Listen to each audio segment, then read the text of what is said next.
It was Katie's birthday. Orbie found out that just because you stick a streamer to the wall with tape doesn't mean it will stay.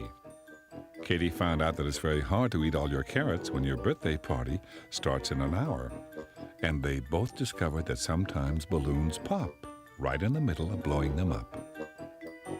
Everything was ready. Katie sat on the couch talking about all the fun they were going to have, and Orbie whispered about the 5 candles that needed to be on the cake. Mom was planning some games that everybody could win and getting some prizes ready.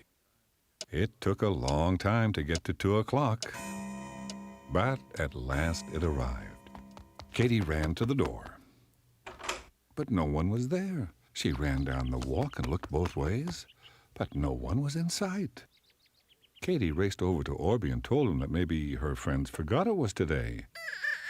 Orbie made giggling sounds. He reminded her that she called them all yesterday. Mom told her that people don't usually arrive exactly on time. She should come in and wait for them inside. Katie was just walking in when Yi Ping shouted to her from the sidewalk. "I brought you a present," she said. Katie thanked her for the present and put it on the present table. The doorbell rang, and there were Ara and Micah. Katie was so happy that they could come to her party that she hugged both of them, and they came in. And then the doorbell rang again. Katie shrieked with excitement. Megan and Charlie were standing there. Megan was wearing Katie's story dress, and that made Katie happy. Tom rode up on his bicycle and jumped off to be funny. He told Katie that he just might have brought something for her. And he handed Mom a flower because birthdays are special for moms, too. Just then, Mrs. Perrette and Andy came to the door. Andy smiled shyly. He gave Katie his present. It was in a brown paper bag. Katie smiled and asked both of them to come on in. Soon the present table was full. Mom asked all the children to sit on the floor in a circle. Micah clapped his hands. He was anxious for Katie to see what he brought for her. Mom handed Katie the present from Yi Ping. When Katie opened it up, she found a pair of chopsticks and a rice bowl. In the bowl, there was a red, flowery dragon.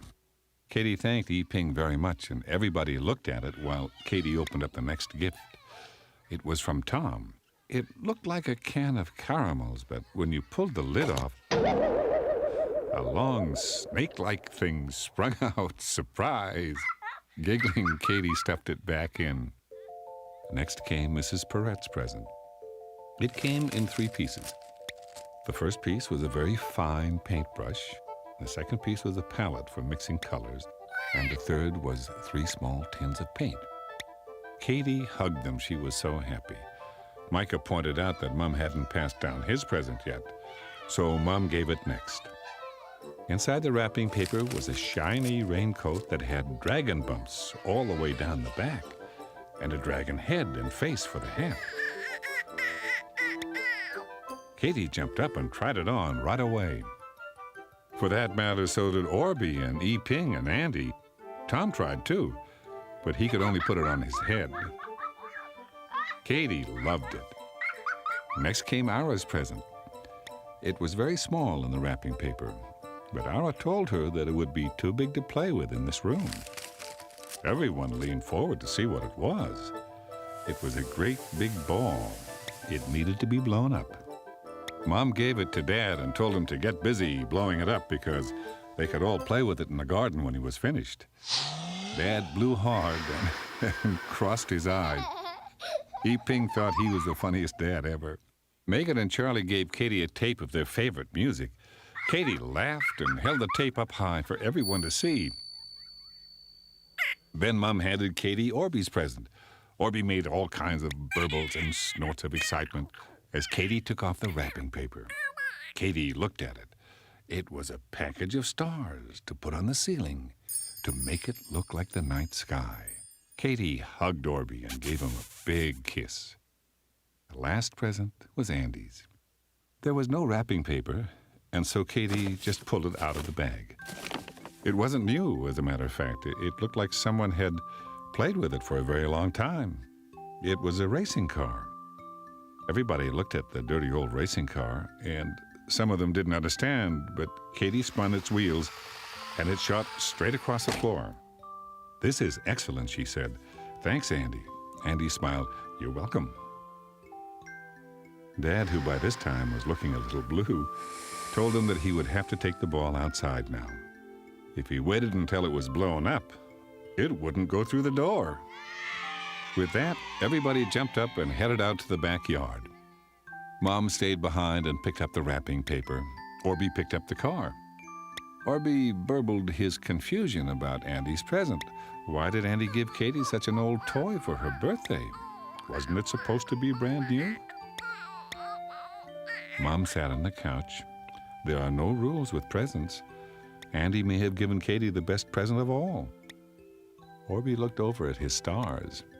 Mom pointed out that all the presents were wonderful, but Andy's family didn't have much money to buy something new.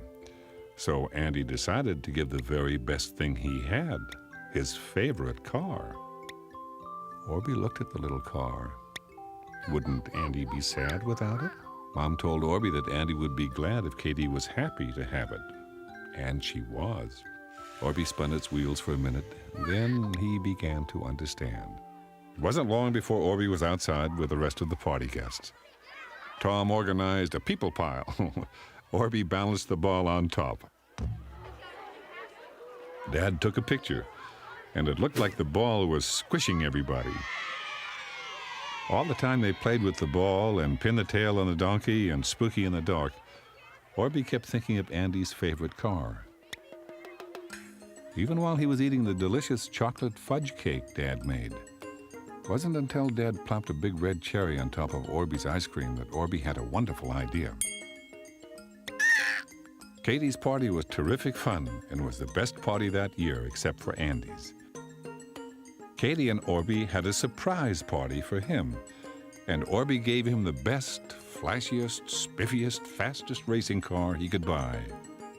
And I don't have to tell you that made Andy very happy. And do you know what? It made Orbie happy too.